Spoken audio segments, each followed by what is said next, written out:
Best teachers ಎಲ್ಲಿದ್ದಾರೆ ಅಂದ್ರೆ ಸರ್ಕಾರಿ ಶಾಲೆಯಲ್ಲಿದ್ದಾರೆ. ದಯವಿಟ್ಟು ನಿಮ್ಮ ಮಕ್ಕಳನ್ನ ನಮ್ಮ ಸರ್ಕಾರಿ ಶಾಲೆ ಕಳಿಸಿ.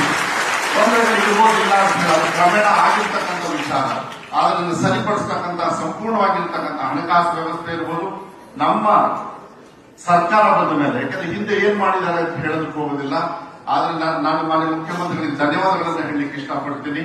ಮೊನ್ನೆ ಬಜೆಟ್ ಅಲ್ಲಿ ಒಂದೇ ಬಾರಿಗೆ ಅತಿ ಶಿಕ್ಷಕರನ್ನ 51,000 ಅತಿ ಶಿಕ್ಷಕರನ್ನ ಒಂದೇ ಬಾರಿಗೆ ಕೊಟ್ಟಿರ್ತಕ್ಕಂಥದ್ದು ದಾಖಲೆ ಅಂತ ನಾನು ತಿಳ್ಕೊಂಡು ನಾನು ಮಾಡಲಿಕ್ಕೆ ಇಷ್ಟಪಡ್ತೀನಿ. ಮತ್ತೆ ನಾವು ಬಂದ ಮೇಲೆ 13,000 ಟೀಚರ್ಸ್ ನ ಈಗಾಗಲೇ ಅವರು ಶಿಕ್ಷಣವನ್ನು ಕೊಡ್ತಕ್ಕಂಥ ಕೆಲಸವನ್ನು ಈಗಾಗಲೇ ಮಾಡಿದ್ದಾರೆ. ಮಾನ್ಯ ಮುಖ್ಯಮಂತ್ರಿಗಳ ಸಹಕಾರದಿಂದ ಇಡೀ ರಾಜ್ಯದಲ್ಲಿ ಅನುದಾನಿತ ಶಾಲೆ ಮತ್ತು ಸರ್ಕಾರಿ ಶಾಲೆ ಎರಡೂ ಸೇರಿದ್ರೆ ಸುಮಾರು 18,000 ಟೀಚರ್ಸ್ ರಿಕ್ರೂಟ್ಮೆಂಟ್ ಈಗ ಪ್ರಗತಿಯಲ್ಲಿ ಆ ಕೆಲಸ ಕಾರ್ಯಗಳಲ್ಲೂ ಕೂಡ ನಮಗೆ ಆದೇಶವನ್ನು ಕೊಟ್ಟು ಆ ಪ್ರಕ್ರಿಯೆಯಲ್ಲೂ ಕೂಡ ನಾವಿದ್ದೀವಿ. ಅದಕ್ಕೆ ಗುಣಮಟ್ಟಕ್ಕೆ ಈ ವರ್ಷದಿಂದ ಹೋದ ವರ್ಷಕ್ಕೂ ನಾವು ಮಾಡಿದ್ವಿ, ಅದರ ಹೆಚ್ಚು ಒತ್ತನ್ನ ಶಿಕ್ಷಣಕ್ಕೆ ನಾವು ಕೊಡತಕ್ಕಂಥ ಕೆಲಸವನ್ನ ನಾವು ಮಾಡ್ತೀವಿ. ಸುಮಾರು ಬಜೆಟ್ ಅಲ್ಲಿ ಬರೀ 500 KPS ಶಾಲೆ ಹೇಳಿದ್ರು ಮಾನ್ಯ ಮುಖ್ಯಮಂತ್ರಿಗಳು.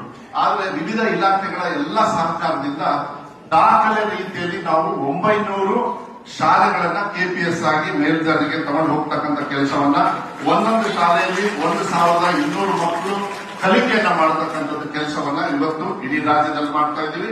ಮತ್ತು ಮುಂದಿನ ದಿನಗಳಲ್ಲಿ ತಮ್ಮೆಲ್ಲರ ಸಹಕಾರದಿಂದ, ಮಾನ್ಯ ಮುಖ್ಯಮಂತ್ರಿಗಳ ಸಹಕಾರದಿಂದ ಒಂದೊಂದು ಗ್ರಾಮ ಪಂಚಾಯತಿಯಲ್ಲೂ ಕೂಡ ಒಂದು ಕರ್ನಾಟಕ ಪಬ್ಲಿಕ್ ಶಾಲೆಗಳನ್ನ ಮಾಡಿ ನಮ್ಮ ವಿದ್ಯಾಭ್ಯಾಸಕ್ಕೆ, ನಮ್ಮ ಮಕ್ಕಳಿಗೆ ಭವಿಷ್ಯಕ್ಕೆ ಸಹಕಾರ ಮಾಡತಕ್ಕಂಥ ಕೆಲಸವನ್ನ ನಾವು ಪ್ರಾಮಾಣಿಕವಾಗಿ ನಾವು ಮಾಡ್ತೀವಿ ಅಂತಕ್ಕಂಥದ್ದನ್ನ ಈ ಸಂದರ್ಭದಲ್ಲಿ ಹೇಳ್ತಾ